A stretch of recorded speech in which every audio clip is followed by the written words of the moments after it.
Ladies and gentlemen, let's get real. Love isn't luck, it's a skill.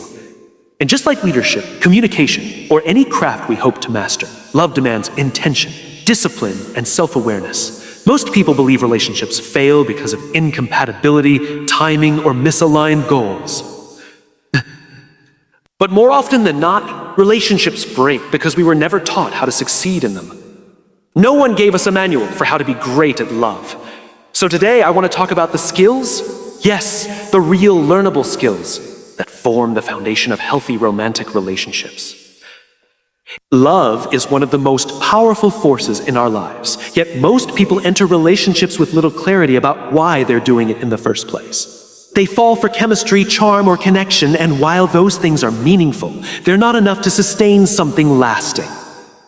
When we don't know why we're in a relationship, we leave the door wide open for confusion, disappointment, and even resentment. Starting with a why isn't just a business principle, it's a relationship principle. Because when we understand the purpose behind our love, everything else starts to make sense. Imagine trying to build a house without a blueprint.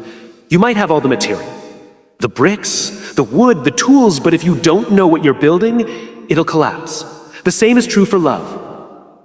Attraction is the material. Compatibility might be the tools, but the purpose, that's your blueprint.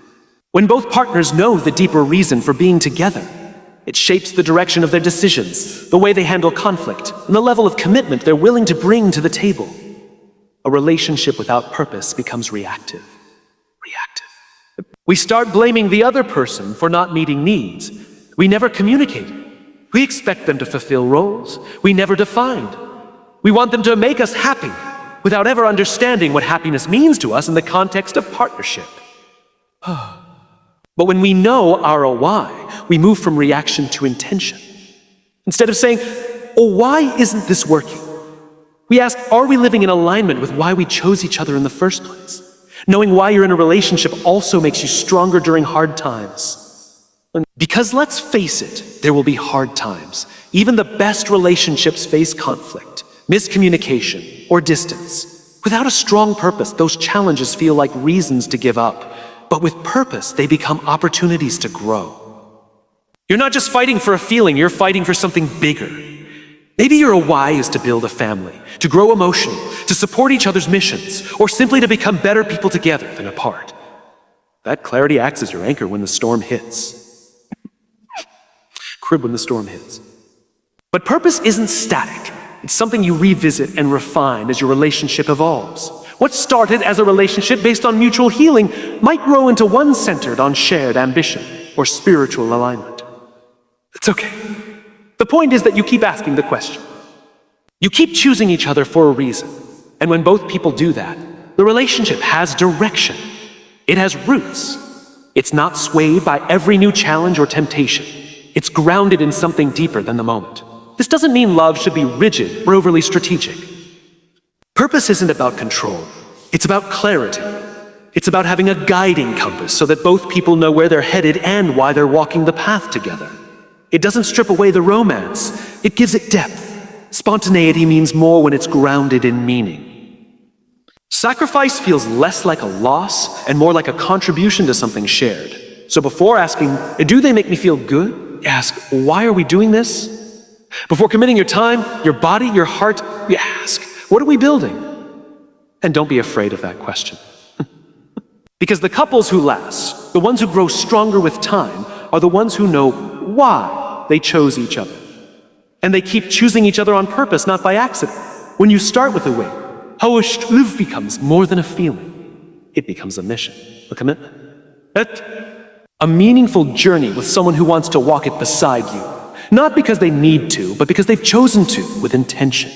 When people talk about love, they often describe it as something explosive, passionate, intense, and overwhelming. That kind of energy can feel thrilling, especially in the beginning. It's what movies and love songs are made of. But real love, the kind that lasts, isn't built on intensity. It's built on emotional safety. And while intensity may light the match, emotional safety is what keeps the fire burning. Emotional safety is the feeling that you can show up as your full self, your joy, your fears, your insecurities, your flaws, can still be accepted. It's knowing that your partner isn't going to weaponize your vulnerability. dismiss your emotions, or make you feel foolish for needing reassurance. In a safe relationship, you don't have to be perfect. You just have to be honest. That's what creates real intimacy. That's what builds trust.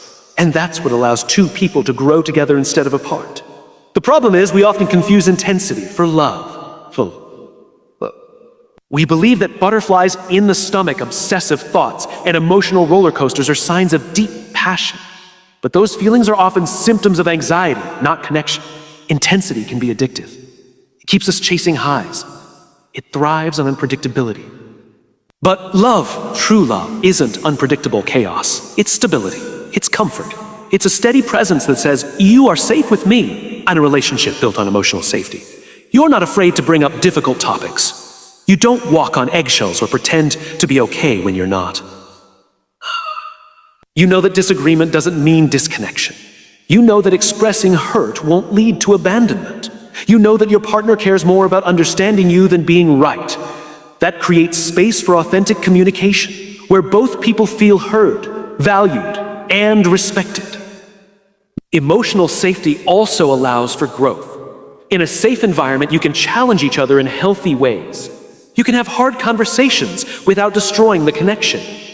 You can admit when you're wrong, ask for help, or talk about things you're ashamed of, because you know that love isn't contingent on being flawless. You know that your mistakes won't be used against you. That kind of safety becomes the foundation for deep emotional intimacy. Intensity, on the other hand, often keeps us in survival mode. One day everything's perfect. The next day you're doubting everything. That constant emotional whiplash may feel passionate, but it actually creates insecurity. It makes us hypervigilant, always scanning for signs of rejection or betrayal. It doesn't make us closer. It makes us anxious. And anxiety is not a sustainable foundation for love. Now, this doesn't mean that a safe relationship is boring. It's not about eliminating passion or spontaneity. It's about grounding that passion in trust. It's about having a secure base so that both people can be playful, adventurous, and creative, because they're not spending all their energy protecting themselves emotionally. In fact, the more emotionally safe a relationship is, the more freedom there is to explore deeper levels of connection, both emotionally and physically. Choosing emotional safety over intensity is a sign of emotional maturity. It means you're no longer chasing a feeling, you're choosing a foundation. It means you stopped romanticizing chaos and started valuing peace. It means you've learned that love doesn't have to hurt to be real. At the end of the day, the healthiest relationships aren't always the loudest or most dramatic. They're the quiet ones, the steady ones, the ones where both people feel seen, supported, and safe enough to be themselves. Because when love feels safe, it doesn't lose its spark. It shines brighter. In every relationship, communication isn't just a tool, it's the culture. It's the air you breathe, the ground you walk on, and the thread that weaves two people together. The way you talk to each other, especially during the hard moments, defines everything about the health of the relationship. Words are never just words. Words. They shape how safe we feel, how valued we are, and how willing we are to stay vulnerable. That's why communication is not just a skill to improve, it's the entire emotional environment you're building together. When communication is open, kind, and consistent, the relationship becomes a place of refuge. You both feel like you can bring your truth to the table without fear of being attacked or dismissed. You can say, I need, or I'm hurt, or I'm scared, and know the other person won't take it personally, but rather with curiosity and care. That's the kind of dialogue that turns conflict into connection. Connection. It's not about avoiding argument. It's about learning how to move through them without wounding each other in the process. But when communication is poor, the opposite happens. Even small issues become massive. Silence becomes punishment. Criticism becomes habit. And soon, the relationship starts to erode. Not because love disappeared, but because it had no safe space to speak. If you've ever been in a situation where you felt like you couldn't express yourself without it turning into a fight, you know exactly how damaging that can be. Sure.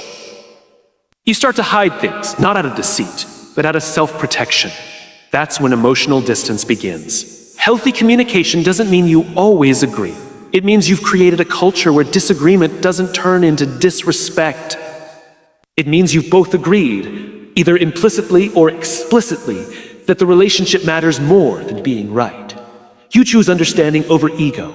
You ask questions instead of making accusation. You pause when you're triggered rather than unleashing damage you can't take back. That level, discipline and care, is what sustains closeness over time. It also means learning how to listen, not just to words, but to emotion. Real listening isn't waiting for your turn to speak. It's being fully present. It's saying, help me understand, instead of here's what you did wrong. It's acknowledging that your partner's experience is valid, even if it doesn't match your own. That kind of listening makes people feel safe. And when someone feels safe, they naturally open up more. That's how trust deepens. That's how intimacy grows. Another key aspect of healthy communication is transparency. Secrets breed separation. Half-truths create uncertainty. When you communicate with honesty and openness, you're saying, you matter enough to me that I'm willing to be real, even when it's uncomfortable. That doesn't mean dumping every thought that crosses your mind. It means choosing authenticity over image. It's about being congruent. What you feel, what you think, and what you say are aligned. And then there's tone. It's not just what you say, it's how you say it.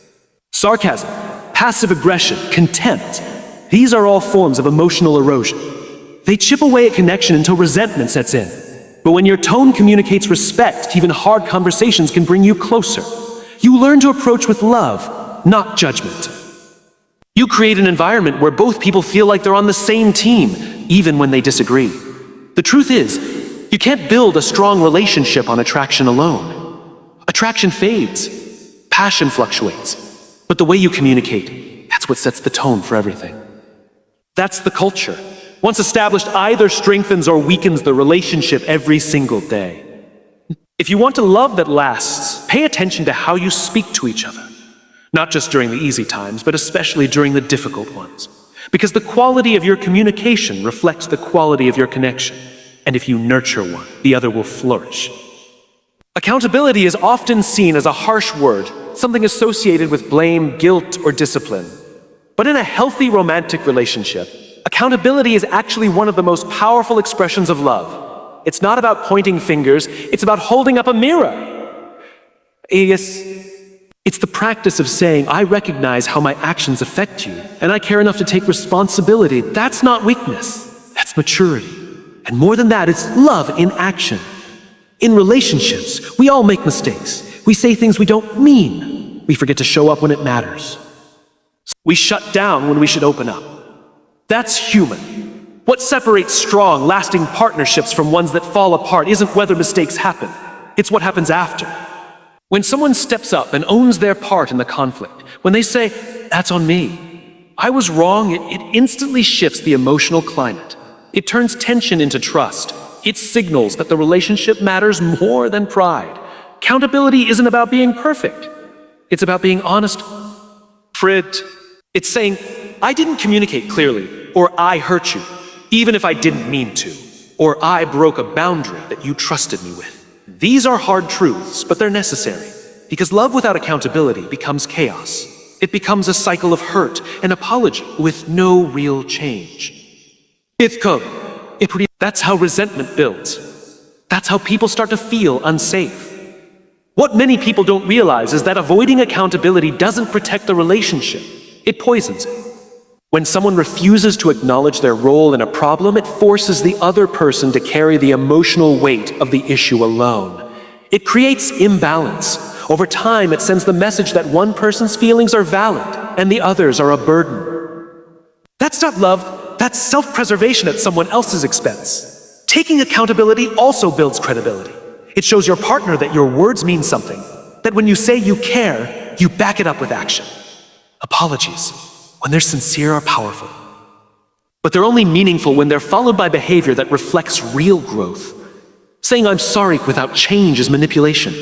But saying I'm sorry with a willingness to do better, that's where transformation begins. One of the most beautiful aspects of accountability is that it creates space for forgiveness. When both people are willing to own their stuff, it becomes easier to let go of pain. You're not holding on to the past, waiting for the other person to admit they were wrong.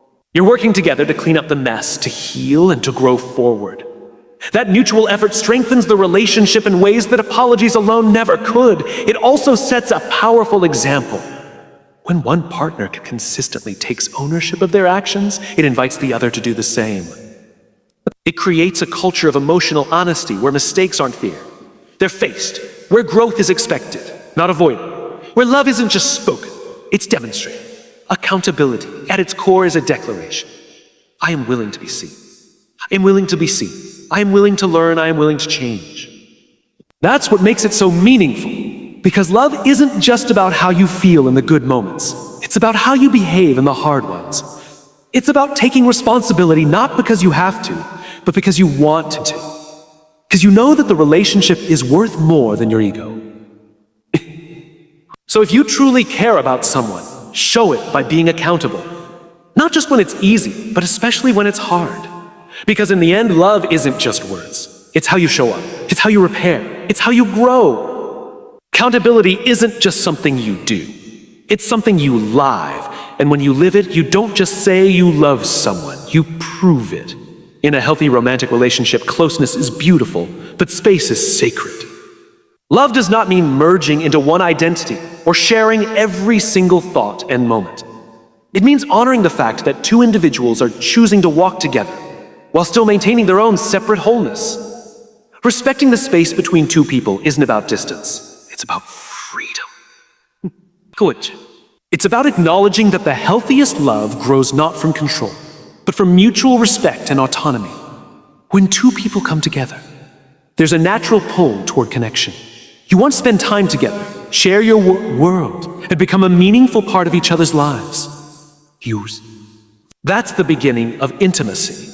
But when closeness becomes enmeshment, when boundaries blur and individuality dissolves, that's when love begins to lose its oxygen. Just like a fire needs air to keep burning, relationships need space to thrive. Space allows each person to breathe, to think, to grow, and to return to the relationship with renewed energy and depth. Respecting space means understanding that your partner is not an extension of you. They have their own thoughts, feelings, dreams, and ways of processing the world. They will not always think like you, feel like you, or want the same things in the same moment. That's not a flaw, that's reality. Trying to collapse that space in the name of closeness often leads to resentment. The more we push for constant togetherness, the more we risk suffocating the individuality that first attracted us to each other. Space also allows for personal growth. Relationships are not meant to replace self-development. They're meant to support it. Each person should be encouraged to pursue their own passions, friendships, and inner journeys. When one partner sacrifices all their time, interests, and identity for the sake of the relationship, it doesn't lead to more love. It leads to imbalance. And imbalance eventually leads to disconnection. Because no one wants to feel like they've lost themselves in the name of love. Trust plays a big role here. Giving your partner space requires a deep belief in the strength of your connection. It's saying, I trust that we don't need to be constantly attached to feel secure. That level of emotional maturity creates safety. It says, I don't need to monitor you, fix you, or always be near you to know that we're okay. That trust builds loyalty. It builds peace. It builds the kind of partnership where both people feel free and chosen, not trapped and obligated. Respecting space also strengthens communication. When each person has the freedom to be alone with their thoughts, process their feelings, and reflect on their experiences, they bring more insight and clarity to the relationship. You start having conversations that are deeper and more intentional, not just reactive or routine. You learn to speak with purpose instead of just filling silence. Silence, after all, is not something to fear. In the right relationship, even silence is safe. Boundaries are part of this space too. Knowing where you end and your partner begins is essential. It means being able to say no without guilt. It means being able to ask for time alone without it being seen as rejection. It means being able to disagree without it becoming a threat to the connection. These boundaries don't push people apart. They keep the relationship healthy and alive. Ultimately, love that respects space is love that lasts. It's not built on neediness or possession. It's built on two people who are whole on their own and even better together. It's the kind of love that says, I don't need to consume you to feel close to you. I see you. I honor you. And I give you room to be fully yourself. In that space between two strong individual souls, real intimacy is born. Not because it was forced, but because it was free to grow. In romantic relationships, we often get distracted by the big moments, the romantic getaways, the surprise gifts, the dramatic proclamations of love. Grand gestures are exciting, and they certainly have their place, but they aren't what holds a relationship together. What truly builds trust, what makes love feel safe and lasting, is consistency. It's the steady, quiet reliability of someone showing up every single day in both small and meaningful ways. Consistency doesn't always look romantic, and that's why it's underrated. It looks like checking in with your partner after a long day. It looks like keeping your word, even when it's inconvenient. It looks like listening without judgment, remembering important details and showing care through actions, not just words. These things don't make headlines, but they build the emotional foundation of trust. Because trust is not given once, it's earned repeatedly, moment by moment, through dependable behavior. When someone is consistent, you don't have to guess where you stand. You don't live in emotional limbo, constantly questioning their intentions or trying to decode their behavior. You know that what they say matches what they do. That kind of emotional predictability might not seem thrilling, but it's exactly what makes deep love possible. Because only in a safe, stable relationship can vulnerability truly flourish. On the flip side, grand gestures without consistency can be confusing, even damaging. If someone showers you with affection one day, but disappears the next, the highs and lows create anxiety. The uncertainty keeps you on edge, always wondering when the next disappointment is coming. It may feel passionate at first, but over time, it becomes exhausting. You start to feel like you're chasing love instead of receiving it, and love should never feel like a chase. True love isn't proven in one moment. It's proven in patterns. Anyone can be impressive for a day. But being kind, respectful, and emotionally available over time, that's the real test of character. That's what separates someone who's interested in the idea of love from someone who's capable of sustaining it. Because anyone can fall in love, but staying in love, that requires effort, discipline, and consistency. Consistency also builds emotional intimacy. When your partner is steady and reliable, you begin to relax. You stop holding your breath, waiting for the other shoe to drop. You start opening up more, trusting more, giving more, because you've been shown, time and time again, that this is someone who can handle your heart with care. Emotional intimacy doesn't grow in chaos. It grows in safety. And safety is built by showing up in the small, everyday ways that matter most to it. This kind of love isn't flashy, but it's powerful. It's found in routines, in rituals, in thoughtful texts and quiet gestures. It's saying good morning and good night. It's following through on promises, being there not just for the celebrations, but for the hard days too. When you build this kind of consistency, you're sending a clear message. You can count on me. I'm not just here for the fun parts, I'm here for the long haul. So while grand gestures might get your attention, it's consistency that earns your trust. And once you have trust, everything else becomes easier. Communication becomes deeper. Conflict becomes manageable. Love becomes a source of peace, not stress. In the end, the most romantic thing you can offer someone isn't a weekend getaway or a bouquet of roses. It's your daily present. It's showing up again and again when it matters. That's how love becomes a home, not just a high, and that's what keeps it alive.